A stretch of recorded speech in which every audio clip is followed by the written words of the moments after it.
Hey guys, welcome to my Cooler Master MM711 review.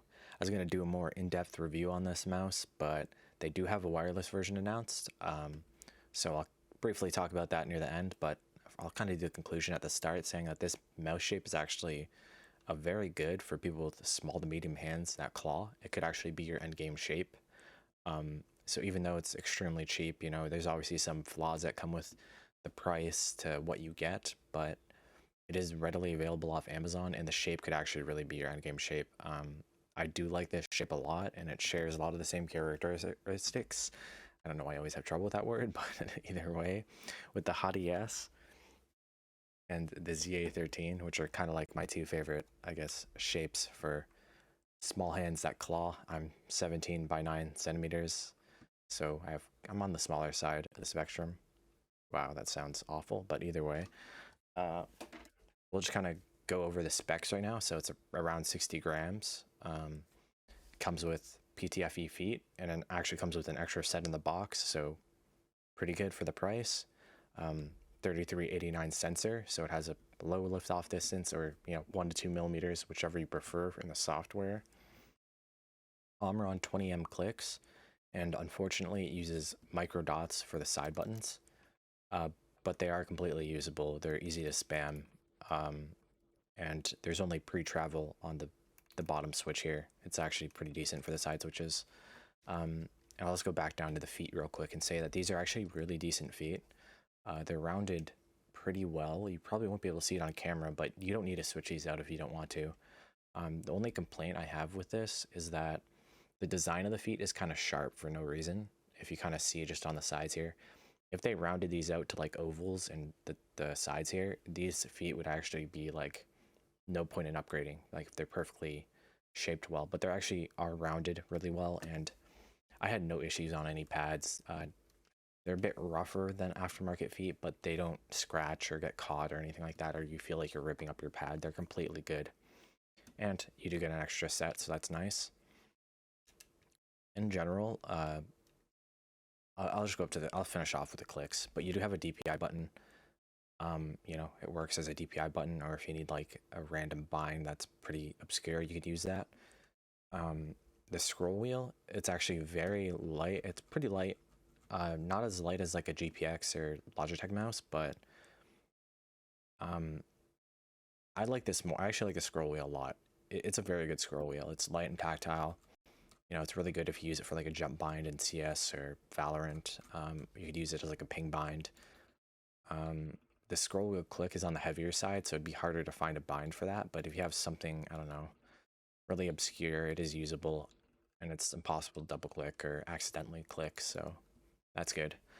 The main clicks are good in the spots where it's designed to be clicked, in my opinion. Like, they're totally spammable. They're on the stiffer side, but they still rebound decently. Currently, I don't know how long it would hold up for. I've been using the mouse for about 2 weeks and had no issues, though. But again, they're in the spots where they're designed to be clicked, like on this flat plastic part right above the holes. They're good, but the farther down you go on the switch, they become very flimsy. I'll try to pick this up for you guys. It's very hard, but either way, you might be able to hear it. It's very hard for me, for my current setup, to show you guys, but you might be able to hear the creaking. It kind of becomes like a lever at the end of the switch, and it's very easy to flex the plastic. So I definitely hope for the wireless that they fix that, but either way, they are usable and they're not like terrible, all things considered. Especially, for the price, there's not a lot to complain about. So you'll probably hear me say that a lot during the review or whatever, during this video. And overall, we're just good, I guess, end it with the overall build quality. I'm kind of all over the place. Sorry, I'm trying to make this as short as like informative as possible. But either way, for the overall build quality, and again, in the spots where it's designed to be held, like on these flat plastic parts, there's not much creaking in gameplay or in use. But the second you start bringing your fingers down to these holds, like where the holes are, you can really start to get this thing to creak and kind of just make noise. But it still feels solid. It just creaks a lot. It's kind of weird, it's not like it's flexing and you have to put a lot of pressure to get it to flex, but it just creaks. I don't know if it's like just how they designed maybe the diffuser back here. I have no idea what's actually causing it, but it does feel solid. It just makes a lot of noise, except for obviously the end of the click here. I kind of showed you. You can really get that. That does not feel good. But if you're putting your finger up there anyways, this mouse is probably too small for you. It is a short mouse, so definitely if you have large hands and you're clicking all the way up here only for like a claw grip, it's going to feel very bad and mushy. If you're clicking back here, it feels perfectly fine and usable.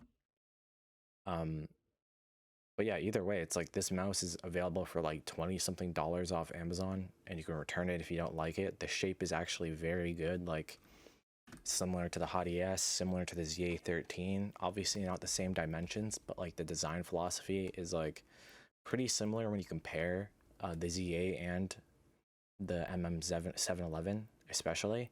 Obviously the dimensions aren't the exact same, but the spots where the hump is, how wide it gets in the back, you know, it is very stable for like a small claw mouse, and it's light. Again, very available. So I think it's worth, if you have smaller hands, to definitely try this out. Especially if you claw grip, I'd definitely get this mouse over the Viper Mini if you're considering that comparison.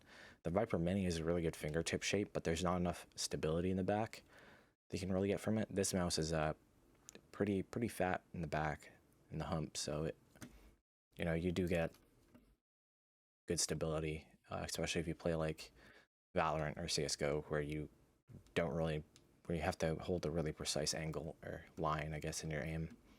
But yeah, either way, guys, I do think it's worth checking out. It definitely can be your end game shape.